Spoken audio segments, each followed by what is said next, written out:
निजामशाहीच्या जुलमी जोखंडातून मुक्ती मिळवलेल्या आणि स्वातंत्र्याची नवी पहाट बघितलेल्या मराठवाड्यातील जनतेसाठी सर्वोच्च जिव्हाळ्याचा असलेला सोहळा मराठवाडा मुक्ती संग्राम दिन आज राज्य सरकारच्या या सर्वोच्च अधिकृत शासकीय कार्यक्रमामध्ये गैरसमजातून एक चुकीचं नेरेटिव्ह राज्यामध्ये जे सेट केलं जातंय त्यातून त्या ठिकाणी काळे झेंडे दाखवले, गोंधळ करण्याचा प्रयत्न केला, घोषणाबाजी केली आणि त्या पवित्र कार्यक्रमाला गालबोट लावायचा प्रयत्न केले। परंतु हा जो काही प्रकार घडून आला त्याला दोषी कोण आहे हे या ठिकाणी मूळ आपण बघितलं पाहिजे। तर ह्या सगळ्या प्रकाराला कोण दोषी असेल ते राज्य मंत्रिमंडळातील ज्येष्ठ मंत्री छगन भुजबळ जबाबदार आहेत हे लक्षात घेतलं पाहिजे। कालही छगन भुजबळाची जर पूर्ण पत्रकार परिषद बघितली तर जाती जातीमध्ये कशा पद्धतीने तेढ निर्माण होईल अशा पद्धतीचे वक्तव्य त्यांनी त्या ठिकाणी करतायत केले आहेत आणि जातीय संघर्षाला चालना मिळेल अशा पद्धतीचं वर्तणूक सातत्याने ते करतायत। काल तर त्यांनी कहरच केला, मंत्रिमंडळामध्ये जे घेतलेले निर्णय त्याला डिफरवून त्यांनी वेगळ्या पद्धतीची त्या ठिकाणी आकडेवारी द्यायचा आणि माहिती सांगायचा प्रयत्न केला। या माध्यमातून माझ्या राज्याचे मुख्यमंत्री देवेंद्र फडणवीस यांना जाहीर आव्हान आहे, घटनेच्या कलम 164 नव्हे आपण शपथ घेतलेली आहे आणि त्याच कलमाच्या आपल्या ऍडवाइस प्रमाणे या राज्याचे राज्यपाल कस्टोडियन ऑफ द कॉन्स्टिट्यूशन यांनी मंत्रिमंडळातील आपल्या सहकार्याला शपथ घेतलेली आहे, शपथ दिलेली आहे।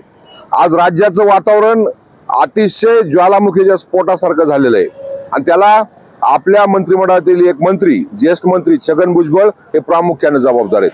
म्हणून माझी आपल्याला विनंती आहे की मंत्रिमंडळामध्ये जे निर्णय होतात त्या निर्णयाच्या विरुद्ध ते बाहेर जाऊन बोलतायत, चुकीचं वातावरण तयार आहेत, समाजामध्ये तेढ निर्माण करण्याचं काम करतायत। म्हणून त्यांच्याकडून सहेतुक ठरवून 164(2) या कलमाचा या ठिकाणी भंग होतोय।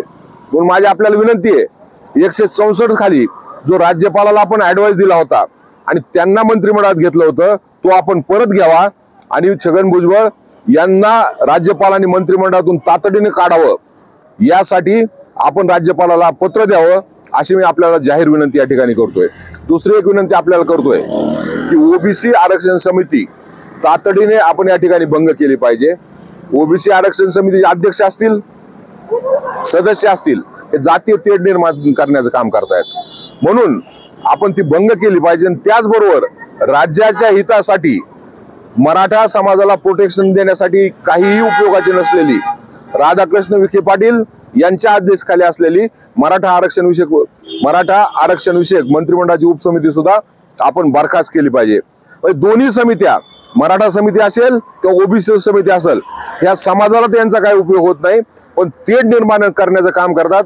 आणि माननीय मुख्यमंत्रीजी, या राज्याची जी संस्कृती आहे, ज्ञानोबा तुकोबाची संस्कृती असेल किंवा शाहू फुले आंबेडकरांची संस्कृती असेल, सामाजिक विण असेल, ही उसवण्याचं काम मोठ्या प्रमाणावर यातून होतंय। काही मताच्या गट्ट्यासाठी जरी आपल्याला बरं वाटलं असं ते अंतिमतः राज्याच्या हिताचं नाही, समाजाच्या हिताचं नाही। म्हणून तातडीने आपण या 2 उपसमित्या बरखास्त कराव्या आणि त्याचबरोबर 164(2) खाली जो काही गंभीर गुन्हा त्याचं व्हायोलेशन करून छगन भुजबळ करतायत, म्हणून 164 खाली आपण जो ऍडवाइस राज्यपालाला दिला होता तो परत घेऊन भुजबळाची मंत्रिमंडळातून हकालपट्टी करावी अशी मी या ठिकाणी आपल्याला मागणी करतो।